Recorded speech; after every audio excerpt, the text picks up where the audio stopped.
Frankly, it is becoming sophomoric and laughable to continue these euphemisms.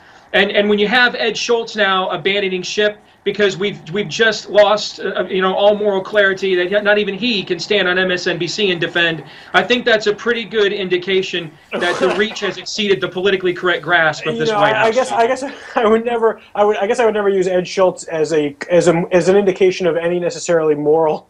I'll make a note of that. Hey, conservatives, make a note of what you just heard. Ed Schultz is not to be taken seriously from the man from Progressives United. We now have it on the record, so the rest of us can stop watching now. Yes, that's very sophomoric as well.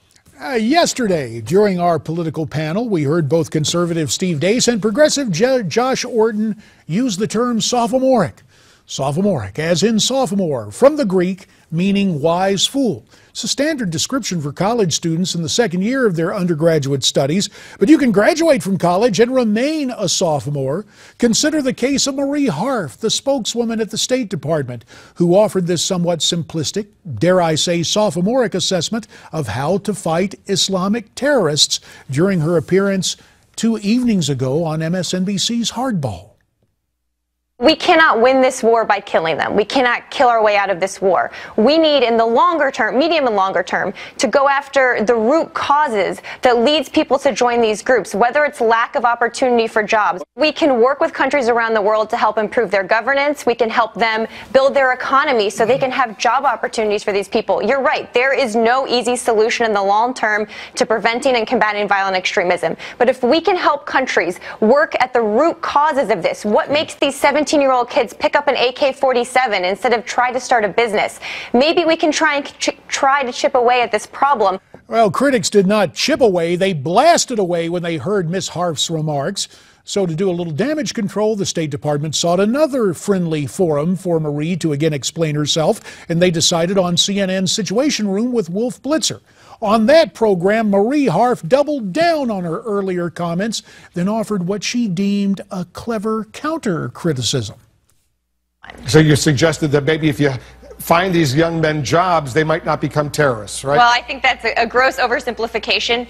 What we've talked about is there are things like good governance in countries where if there is not good governance, it can create a vacuum and a space for terrorist organizations to recruit and get people to their cause. We cannot kill every terrorist around the world, nor should we try. How do you get at the root causes of this? It might be too nuanced an argument for some, like I've seen over the past 24 hours, some of the commentary out there, but it's really the smart way that Democrats, Republicans, military commanders, our partners in the Arab world think we need to combat. So just to be precise, we need to combat this insulting, simplistic thinking from those who are tasked with speaking for our State Department. It is not a matter of nuance, far from it. In fact, ISIS and other Islamic terror groups are the polar opposites of nuance. They engage in bold, brutal, barbaric acts of violence, most recently burning alive 45 Kurds. You do not eliminate that threat with talk about redistributionist economic theory.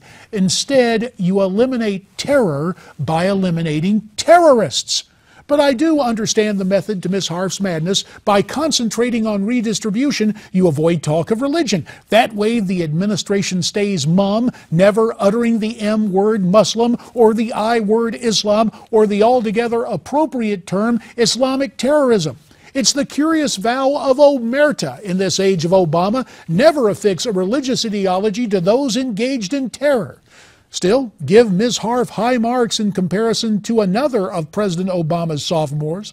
You remember the name Tommy Vietor? Young Mr. Vietor was working in the White House for the National Security Advisor. He was tasked with drafting talking points for Susan Rice during her infamous Sunday show appearances about Benghazi a couple of years back. And a few months ago, he appeared on Fox News and offered a shockingly slacker-esque response to this question from Britt Baer.